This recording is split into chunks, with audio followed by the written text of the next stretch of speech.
Hello, everybody. Thank you for joining us this morning at today's Your Overseas Home webinar, which we will be talking about how to start your Cyprus buying journey straight away. My name's Hannah Armstrong, and I'm one of the team here at Your Overseas Home. You may have come across us as Your Overseas Home, and you also may know us by our sister business's name, Property Guides. As a business and a group as a whole, we've been assisting property buyers with their buying journey for over 10 years now. We do this by offering you useful resources, connecting you with leading experts in the industry, aiming to help you avoid any pitfalls, save you money, and crucially make it as fun and exciting as possible for you. Now, in our recent survey of European property buyers, the majority of you told us that you were actually looking to retire to Europe. Whether it is that retirement dream today that you're here for, or it's more of a holiday home that you're looking for, we're delighted to have you with us to help you on that journey. I'm joined today by three experts on the Buying in Cyprus journey. First up, you will hear from Trevor Charnley of Smart Currency Exchange. We're also joined by Sarah Hordle from Island Homes, and lastly, Lazarus Omaru. Now, today we will cover topics such as, oh, my slides won't move on. There we are. We will cover topics such as how to think about your buying journey and starting that journey from home at the moment, how to plan your budget and what you might consider in terms of currency, how to find the right property and work with estate agents, and lastly, once you've found that dream property, what you need to know about the legal requirements and what you might consider in terms of visas and residency arrangements. For those of you who are joining us live today on this Saturday morning, if you've got any questions for our expert panel, do type them in to the questions section on the right-hand side of the screen, and we'll aim to answer as many of these as possible. We've also got some questions that we'd like to throw back to you, our audience, today. So please do answer the polls on the right-hand side of the screen as well, and we'll weave some of those answers into today's session as well. So without further ado, let's start thinking about the buying journey. Now, obviously, with the current COVID travel restrictions, people are, a little bit more hesitant to travel. Some countries are not accessible at the moment. So we do recommend you start thinking about your buying journey and doing your research and planning whilst you're still at home. So what can you do to start with? Well, on the Property Guides website, we have a load of fantastic resources for you.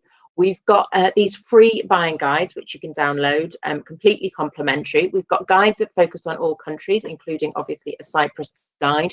We've also got more general information on emigration, on healthcare, how to consider taking a viewing trip, what you might consider about currency. So lots of really valuable resources there, completely complimentary for you. We've also got a wonderful content team within our business, and as well as writing those guides, they also produce regular blogs and articles looking at the latest trends, market updates, prices, insights from the different countries. So do, again, have a look at those, all completely free, and you can also subscribe to our newsletter to get those sent to you regularly.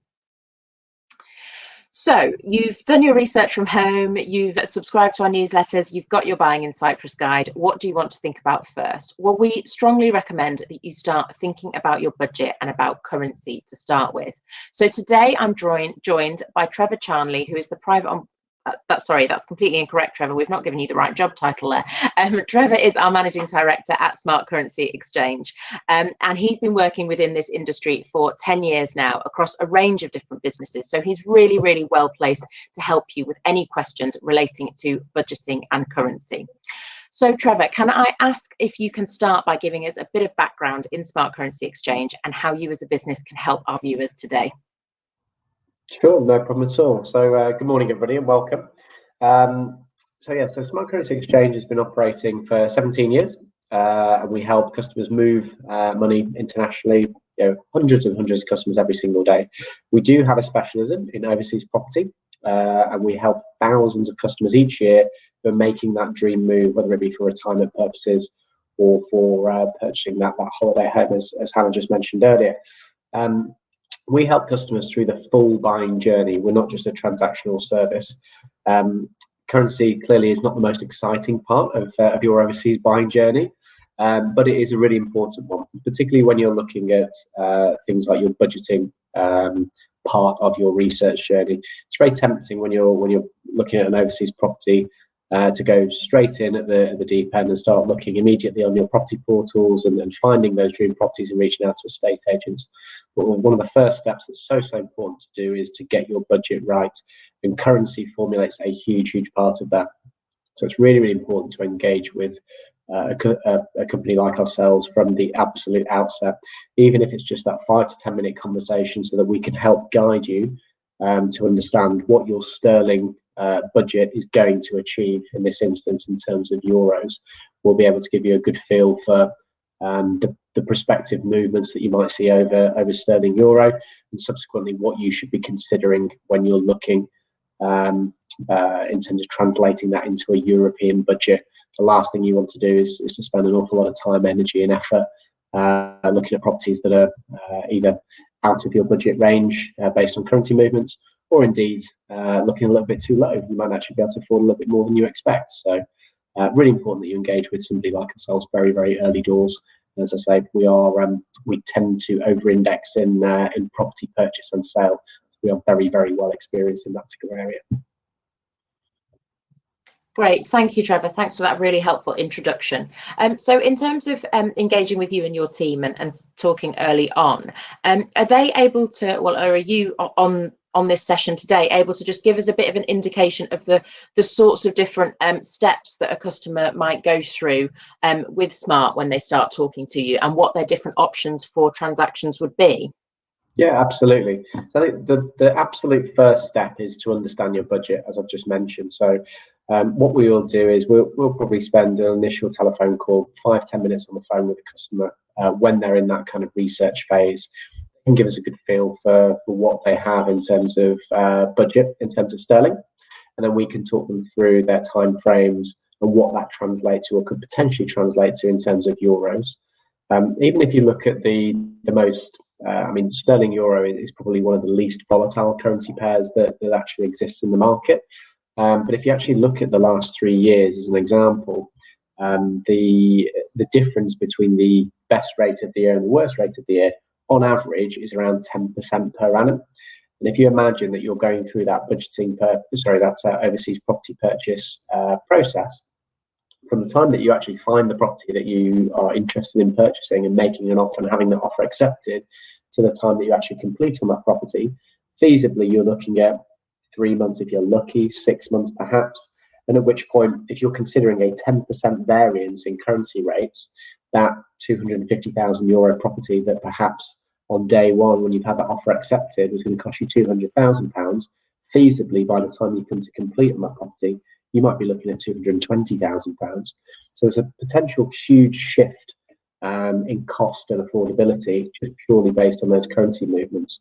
So a first step, to talk to us so that we can help you understand how those currency rates might impact you. We can help you set your budget. And then subsequently, once you've started to go through actually looking at some properties and perhaps getting serious about making some offers, we can then start to talk to you about some of the products and services that are available.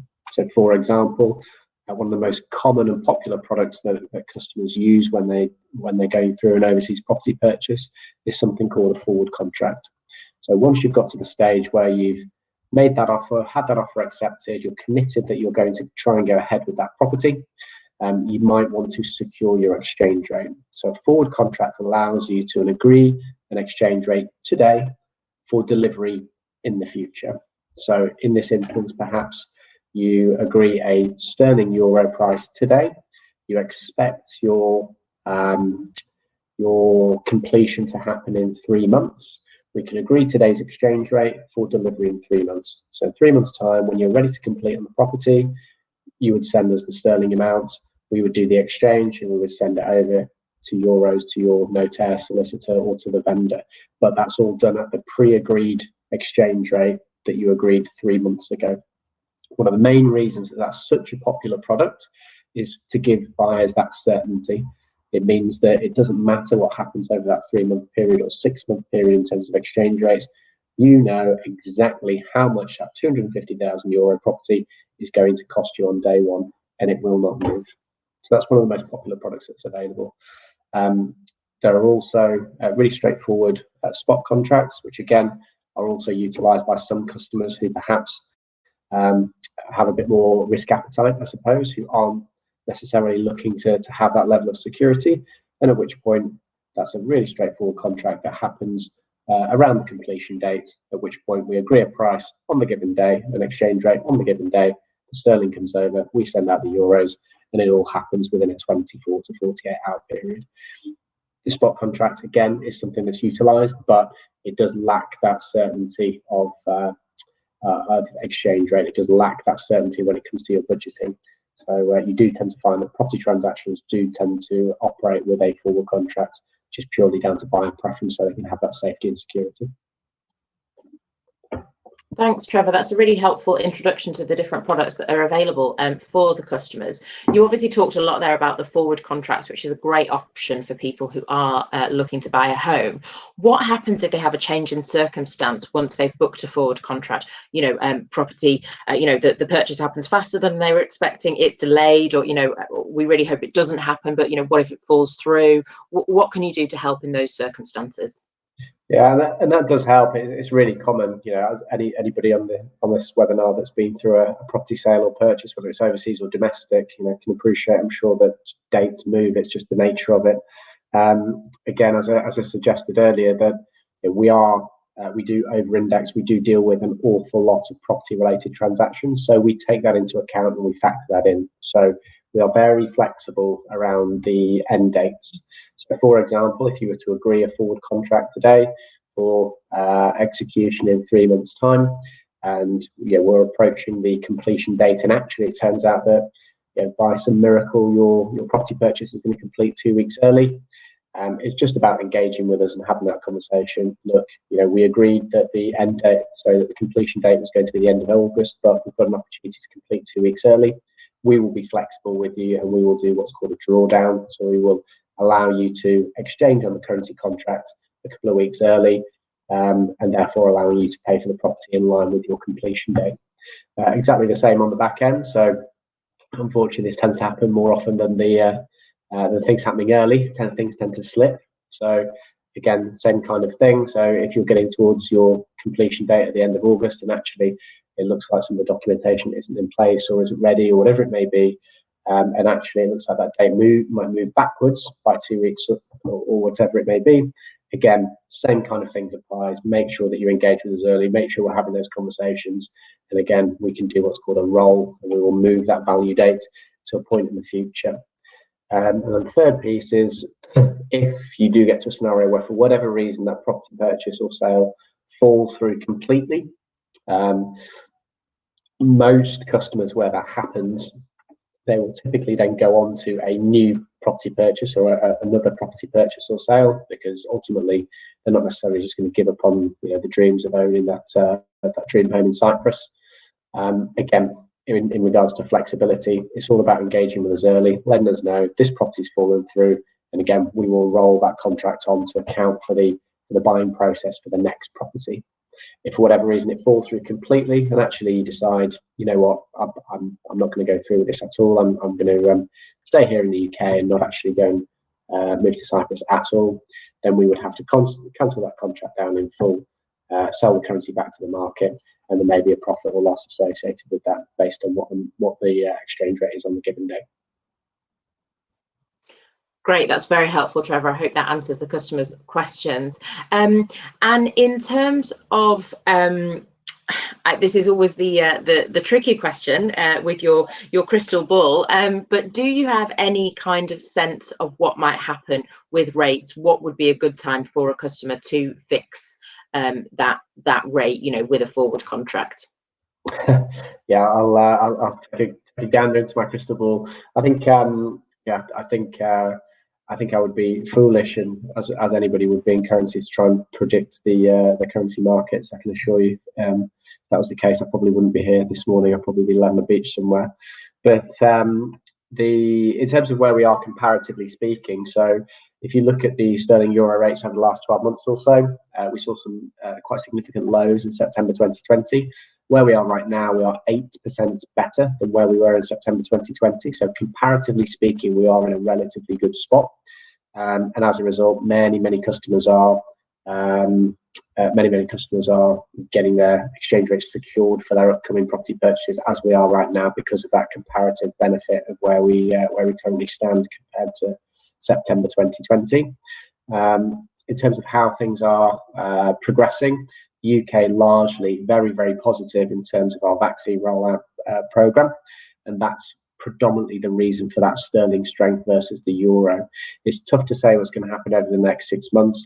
It's going to be largely COVID driven, so therefore if we start to see some positivity around the European vaccine rollout program, perhaps we might see investors putting more money into Europe and therefore perhaps dragging that sterling euro rate down a little bit. But largely speaking, the UK vaccine rollout program seems to be going so well that actually huge inflows of money both into sterling and into the FTSE 100. As you can see, stock prices have been steadily climbing over the last 6 months as well. So yeah, tough to say what's going to happen. Largely COVID driven, but comparatively speaking, we're in a very good spot compared to where we were a mere 8-9 months ago. Great, thank you, Trevor. Really appreciate that. Thanks for giving us your insight. And apologies, I always ask that tricky question, but people are always dying to know. Now, one last question that's come in from a listener, Barbara, today. She just wanted to understand, what do you Smart charge for their services? Sure. So in this particular instance, we operate in a very similar fashion to a wholesaler. So if you look at the typical overseas buying journey, one of our traders, one of our experts that you will deal with, you will probably spend in the region of 4 to 5 hours with them over the phone over a 6-month period. And that's going to be going through things like the different products and services that are available. You might want some assistance or some updates in terms of exchange rate movements and that kind of thing. So typically speaking, you'll spend somewhere between 4 and 5 hours with one of our traders. We don't charge an upfront fee. So we're not like we don't operate in the same fashion as, say, a conveyancer or a lawyer solicitor or whatever it may be. And we don't charge an hourly price either for that expert service. In this instance, we operate, as I just suggested, similar to a wholesaler. As a business, we execute roughly £4 billion worth of foreign currency transactions per year. That in itself allows us access to certain levels of pricing within the foreign exchange market, and at which point we then charge a margin when we exchange to our customers. So effectively, the price that we give to you as a customer, or the exchange rate we give to you as a customer, is different from the price that we buy in the wholesale market, and the difference in the middle is how we make our money. So we don't charge anything upfront. We don't charge a specific fee or hourly for any kind of expert service over the telephone, but we make our money in the actual exchange rate itself. Brilliant. Thank you so much, Trevor. That's been a really helpful insight. And as with all of today's panelists, we will share Trevor and his team's contact information at the end of the session for you to get in touch directly and discuss your specific requirements. But once you've had a think about currency and you've talked to his team, the next thing that you're going to want to do in your buying journey is the really exciting, the really fun part, and start to think about that future dream home that you may be living in. Just to mention again, our sister business, Property Guides. We've got a portal on the Property Guides website with some of the island's most fantastic homes available on the portal. So do have a look there. And if there's any properties that you are interested in, we'll put you in direct contact with the agent who is selling those properties. But to give us her real insight and expertise into Cyprus's market at the moment, I'd like to welcome Sarah Hordle from Island Homes. Sarah moved to Cyprus from the UK with her family in 2007. And having made that move to Cyprus herself, she's really well placed to help you with your purchase and with your move. So welcome, Sarah. Can I ask you to start by giving us a bit of an introduction into Island Homes and how you're able to help today's viewers? Of course. Hello, everybody. Thank you for taking the time to join in today. As Hannah said, I've moved to Cyprus in 2007, and we live in the Famagusta region, so around Proteras, Ioannapa, and all the surrounding villages, with the main town Paralimni. We've been doing this 10 years in September. So 10 years ago, we started the estate agency. We're a team of 8 ladies, and we do focus ourselves, particularly this office, on the Famagusta region. But we can help you also with your purchases in Paphos or Larnaca or Limassol. But today I'm primarily going to focus on my home area, because that's what I know best. it's a very, very popular area with expats. In Cyprus as a whole, around about 12% of the population are expats of different nationality, but British and Russian are the two primary groups that you would find.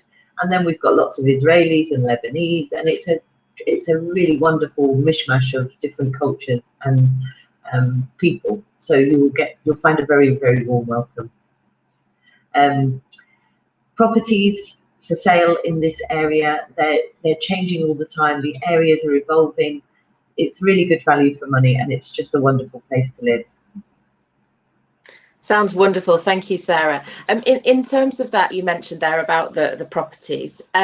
What's sort of happening, particularly with everything that's gone on in the world with COVID over the last year? What's the sort of market looking like? Is it still quite strong at the moment? The market's been absolutely amazing. It's really shocked us. Apart from our first lockdown in March last year, March, April, May, when we couldn't work at all. We weren't allowed to do viewings. We weren't allowed to go to the office, nothing. So that particular period was very quiet.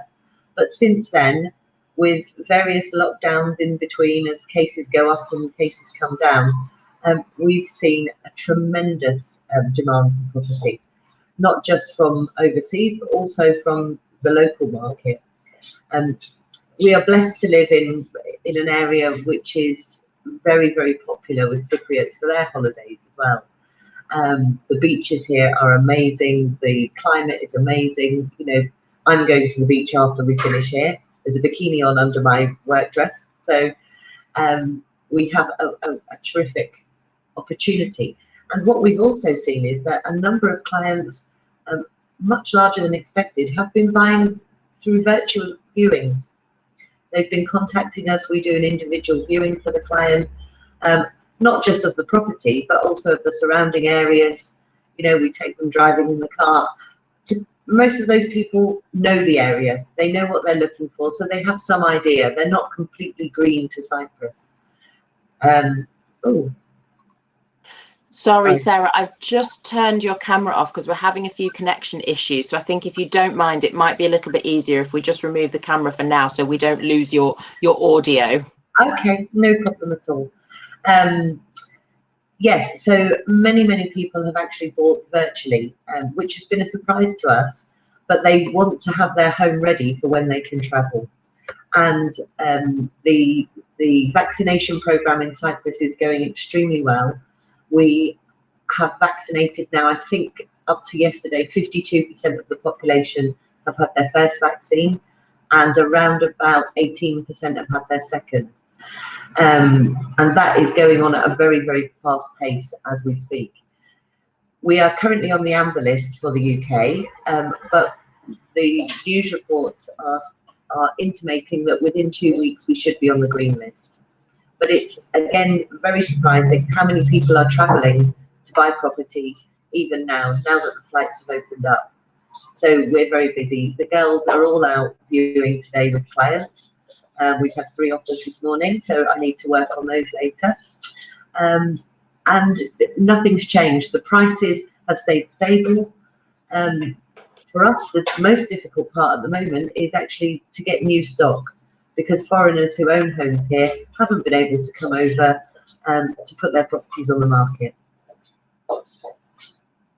That's great insight. Thank you so much, Sarah. That's really helpful. I'd love to understand from you a little bit of an indication on cost. Now, I know this is obviously very difficult, but you know, if we look at a sort of average budget that one of our customers might have, say between sort of 200 to 300,000 euros, what sort of property might they get within that budget range?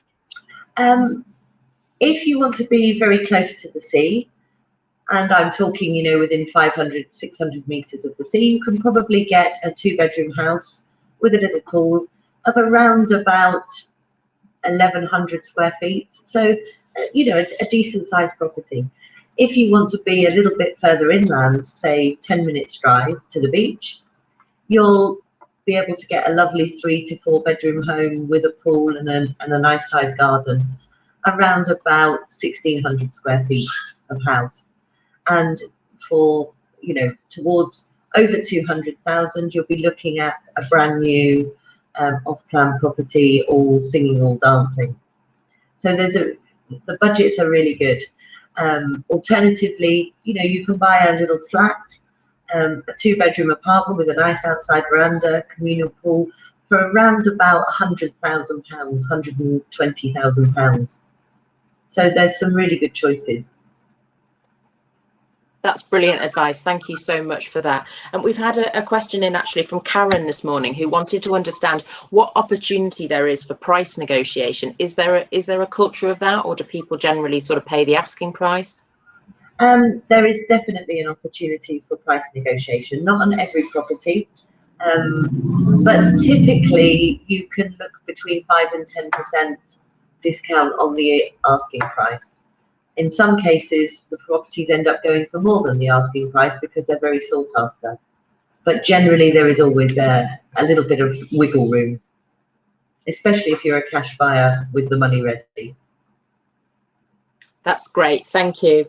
Steve, who's joining us today, has asked about purchasing a new development or an off-plan property. You do unfortunately hear, you know, the occasional horror story of people sort of losing a lot of money to unsuitable developers. But do you have any advice on how customers can ensure that their money is safe if they're buying an off-plan property?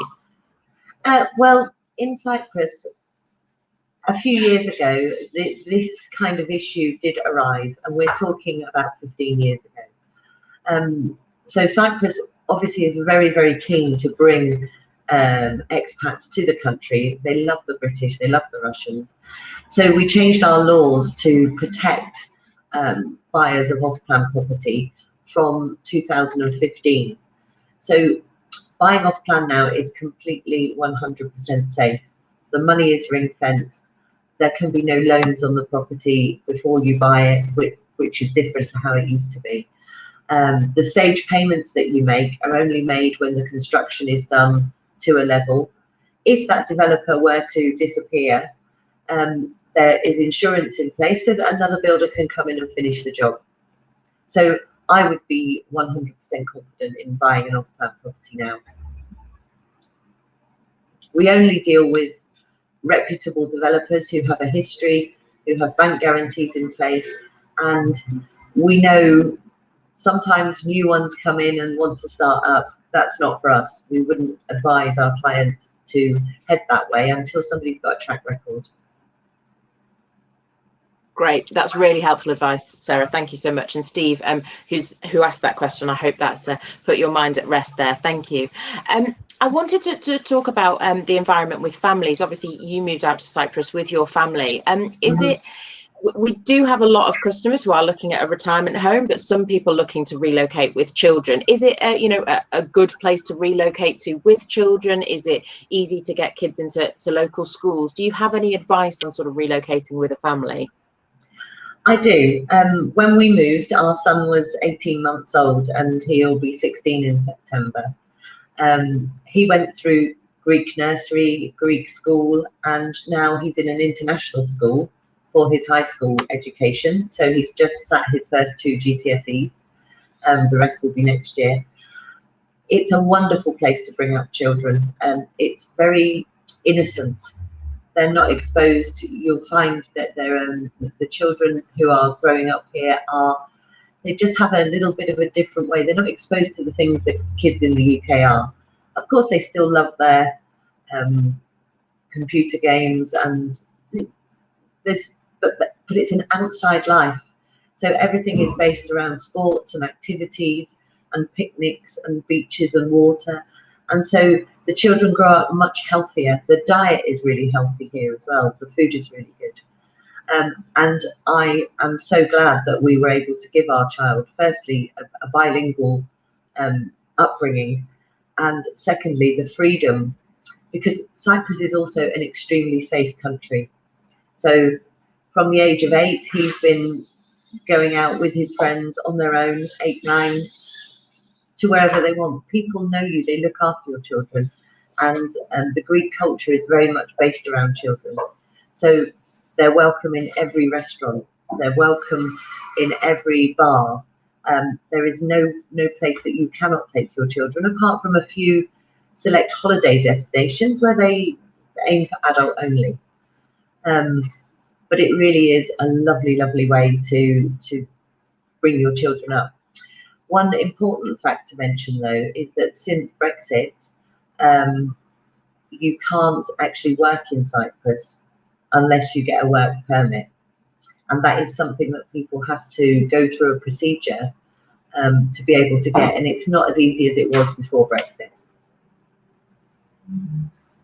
Brilliant advice. Thank you so much for that, Sarah. That's really helpful. I'm conscious of our time, so I think we've probably got time for kind of one or two more quick questions. I just wanted to ask you about kind of the length of time of the buying process. How long could a customer expect the sort of viewing and purchasing process to potentially take? Okay, if you're buying a resale property, so it's already built, typically from the day of agreeing the sale or agreeing the offer to completion is currently 2 to 3 months, because we have some delays with the technical aspects of the procedure that have to be gone through due to COVID restrictions and people working with less in the office and so on.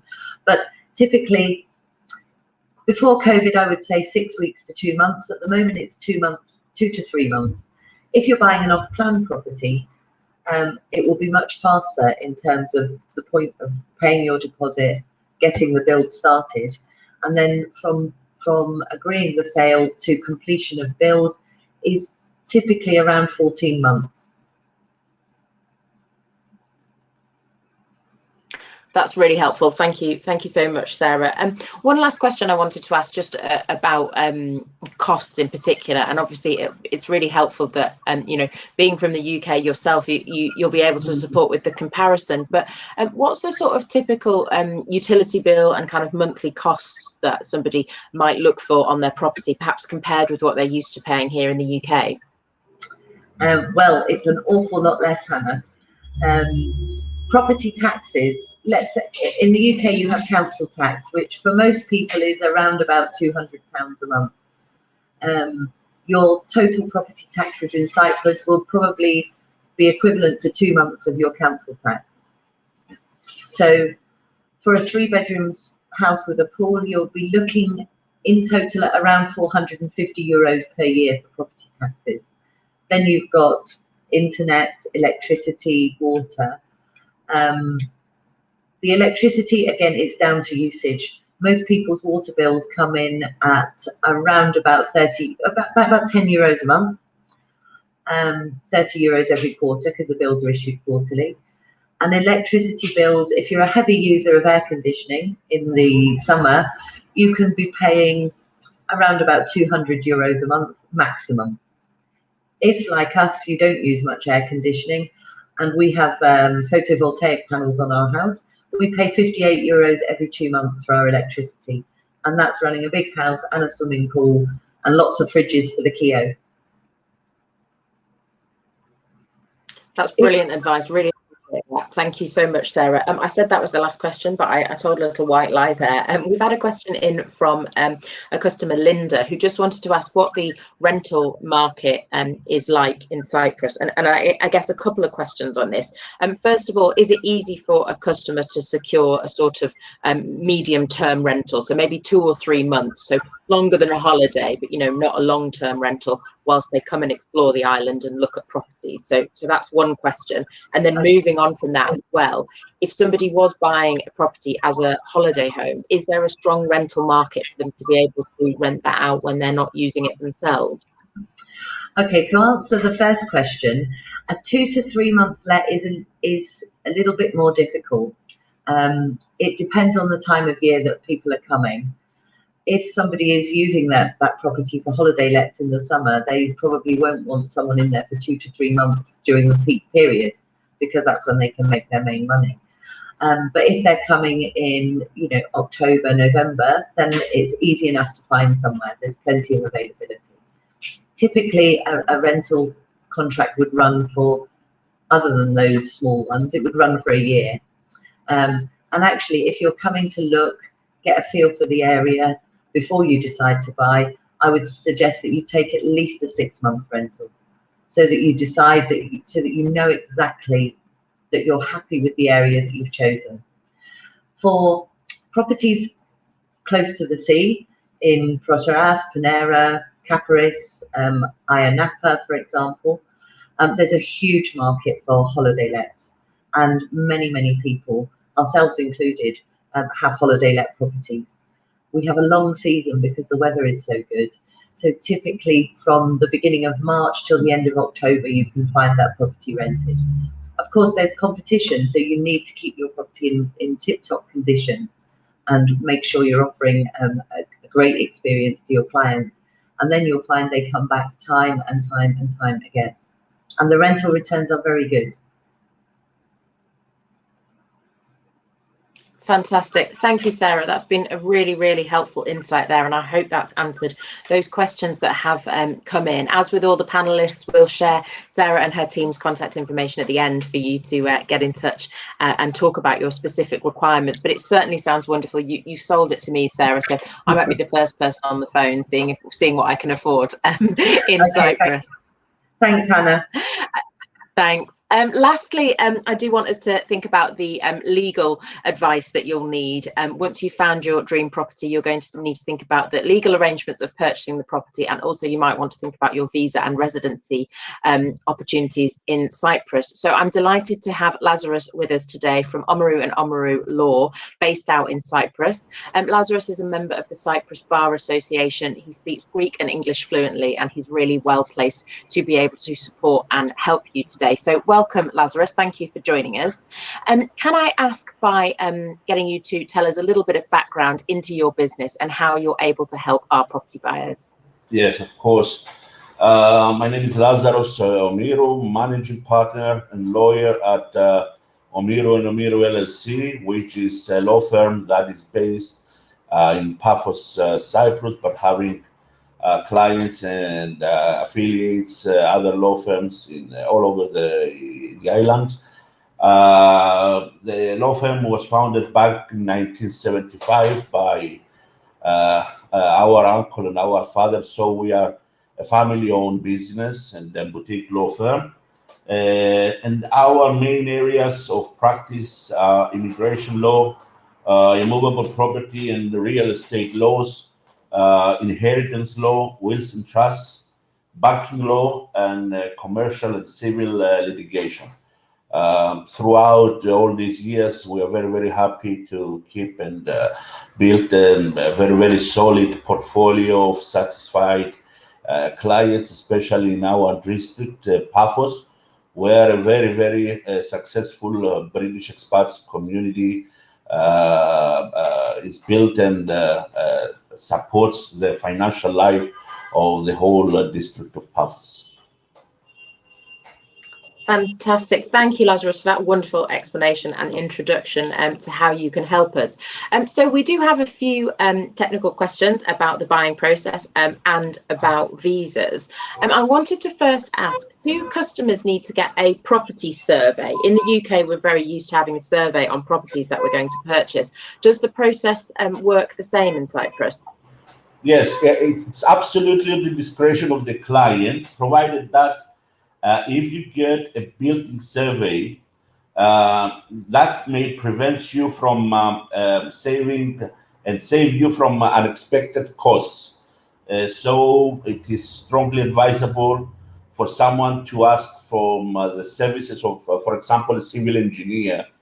As a building inspector, the civil engineer, for example, will inspect the foundations, the roof, the walls, the floors, electrical equipment and plumbing for any signs of damage, and any problems will be clearly detailed in the technical's official report. And depending on the findings, you might decide as a client to pull out of the purchase or negotiate a reduced price, or insert a clause in the contract outlining that there is a work need to be done that needs to be completed by the vendor prior of the sale. There are some charges, that applies also for this work. I do not expect for an average property of, let's say, 150 to 200,000 euro for these fees to exceed 500 euros per month. But, factors such as the value of the property, as I said, and the complexity of the report that you require may impact in this price.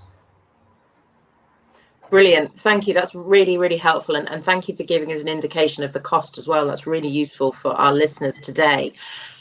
In terms of those other, the civil engineer that you mentioned there that you might engage the services of, would you and your firm be able to liaise with those other parties on behalf of the buyers? Actually, this is a lawyer's procedure. Of course, we can work with other parties, such as the seller's lawyers, on behalf of our client, and then negotiate and finalize the sales agreement, which is the main body of the whole process, and support the client throughout the purchase process. So in this case, the client issues on our favor a power of attorney in order to sign the contract of sale on his behalf in case, for example, the client chooses to be out of Cyprus, to be abroad. So the client does not need to come to Cyprus at all if he chooses during the process, or he may choose to come, for example, just for viewings and then return back to the UK. So we undertake all the remaining procedure on behalf of him. We can deal with almost everything for the client. As I stated before, we can draft the agreement, we can legalize the agreement, we can submit the agreement before the land registry department in order to transfer the title deed on his name. Under all these circumstances, it's very, very essential, as I stated before, to be given to us a power of attorney, also for opening, if needed, a bank account here in Cyprus in order to effect payments on behalf of the client, or even apply for his residency permit, which is very, very essential for under the Cyprus law for the client to have a bank account here in Cyprus. Brilliant. Thank you for that help. That's really clear to understand all of the different services that you can help our customers with. Obviously, we always get asked these questions. What are the sort of typical fees that a customer could expect to pay for all of those services that you can deliver for them? Okay, we have the so-called expenses that are the governmental fees and the legal fees, which in general, the legal fees for drafting of a sales agreement are usually calculated around 1% out of the total price out of the total purchase price, with an additional of 19%, which is the VAT here in Cyprus. So for a property that is 200,000 euro, the client will pay to the lawyer 2,000 euro plus 19% VAT. Now, as per the expenses, we have two types of expenses according to the Cyprus stamp duties law and the transfer fees law. So we have stamp duties fees, which are paid in order for the sales agreement to be legalized before the Department of the Land, before the Department. So for contracts with a value between 5,000 euro up to 170,000 euro, the stamp duty payable is of 1.5 euros for every 1,000 euro. I will give one example in order to understand better. And for contracts with a value over 170,000 euro, the stamp duty payable is 2 euros for every 1,000 euro, with a maximum stamp duty paid of 20,000 euro. Now, the depositing of the contract sale to the land registry is just 50 euro. And as per the transfer fees I previously mentioned, that only apply in resale properties, not the brand new or off-plan properties. Since new properties, of course, that are sold for first time and for which VAT has already been paid, there are no transfer fees to be applied. So in this case, we have for a property up to 85,000 euros, a 3% as a transfer fee. For a property of 85,001 euro up to 170,000 euro, 5%, and over 170,001 euro, 8% transfer fees. After the calculation, you should note that there is a reduction of 50%. So, for example, for a property with a sale amount of 200,000 euro, the transfer fees will be around 4,600 euros. For new properties sold for first time that are subject to VAT 19%, as the new property is used by the client as a principal and permanent residence in Cyprus, there is a reduced rate of 5%. So the general rule, Hannah, is that VAT in Cyprus is 19%. But for the very, very first acquisition of property for residential properties, this VAT amount is reduced drastically to 5% only.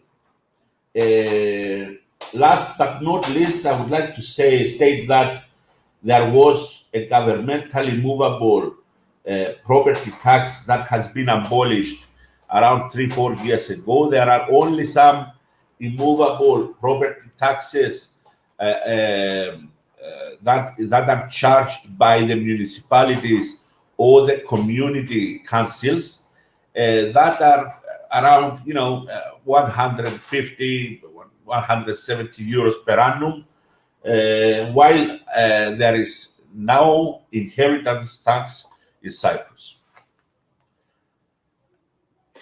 That's so helpful, Lazarus. Thank you so much. That's really, really clear explanation of the different costs that customers will face. So thank you so much for that. Of course, Hannah, because we have to do with some difficult calculations sometimes.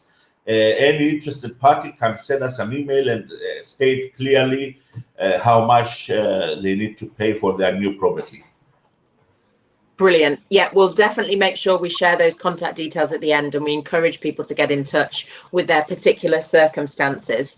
A couple of audience questions for you, Lazarus, and then we'll move on to a few questions about the visa process. But Karen, who's joining us today, has just asked, could a friend who lives in Cyprus act as power of attorney for her property purchase? Yes, of course.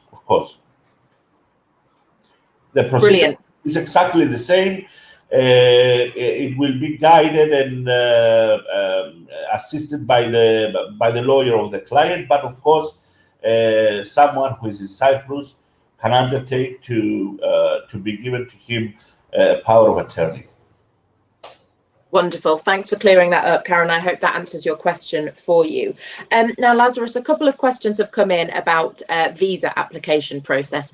Obviously, post-Brexit, we know that there's different applications and things that need to happen in terms of visas and residency. A lot of the customers joining us today are retired and are looking for retirement properties, so won't be looking at the working visas that Sarah did touch on a little bit earlier. Can you just give a little bit of background as to how how customers would even start thinking about securing residency in Cyprus if they're wanting to retire there. All right. Okay. The main difference after Brexit is that British people are considered as third country nationals, and so they need to get a permit from the district office, which is granted as a matter of formality in order to transfer the title deed of the property. Now I'm speaking about the acquisition of the property. Generally speaking, someone who wants from UK to travel to Cyprus, he can travel without any visa for 90 days, which these days can be also be given an extension without any significant, work. And that is because, Cyprus, as a former British colony, is a member of the Convention of the Commonwealth. So there is a historical and traditional tie with UK that set aside all these, visa requirements and immigration difficulties that may apply for other third countries. So what we need to know is that, provided that British people are considered for now third country nationals, the acquisition of the properties must, for any acquisition of the properties, a special permit must be given and provided and approved by the Cyprus cabinet, meaning the Council of the Ministers, in order for the procedure to be concluded successfully. And by investing in a real estate property in Cyprus, you can also apply for a permanent residence permit, either under the so-called F category, which is the slow track category, or under the 6.2 category, which is the fast track category. And as the mass majority of the properties sold are resale properties, this procedure will be followed under the slow track category, which provides the right to the purchaser to obtain a permanent residency permit issued within a year by the time of the submission of the application before the Migration Department in Nicosia and the Ministry of Interior. Now, as we are being informed, there is an ongoing procedure on behalf of the Cyprus government, on behalf of the Cyprus government, in order to soften this, bureaucratic in some cases procedures, and provide some a better, and more cost and time equivalent procedures for the British expats or the British sellers. We are expecting to be set aside some clauses in order to make these people life in purchasing properties in Cyprus better and faster. So I will keep you posted on this. There are some agreements undergoing between the two governments. As long as we have news, we'll let you know. That's fantastic, Lazarus. That's really, really helpful and a really, really useful introduction for customers.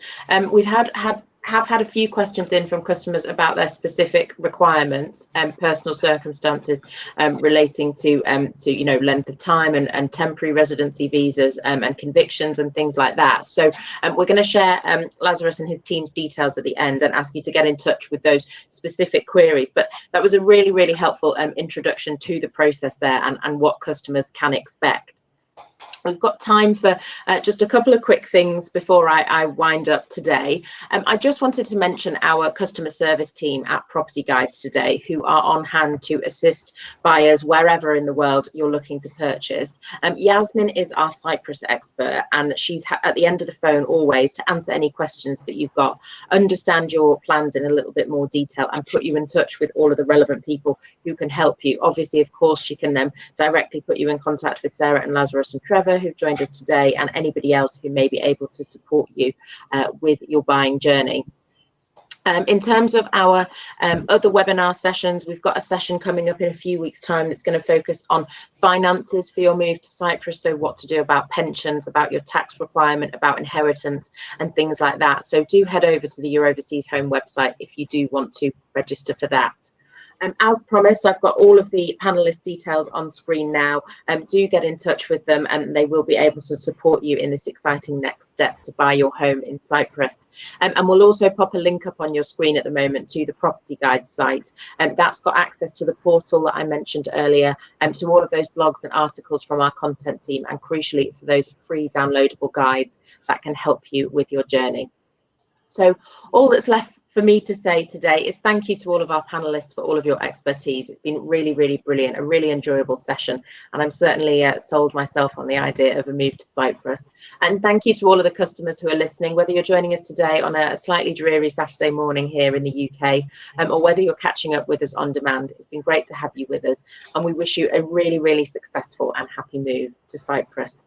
We'll send an email next week with all of the details from the speakers and a replay of this session if you want to share it with anybody else or refresh your memory. But all that's left for us to say now is thanks very much for joining us, and take care. Bye-bye. Bye. Thank you. Bye-bye.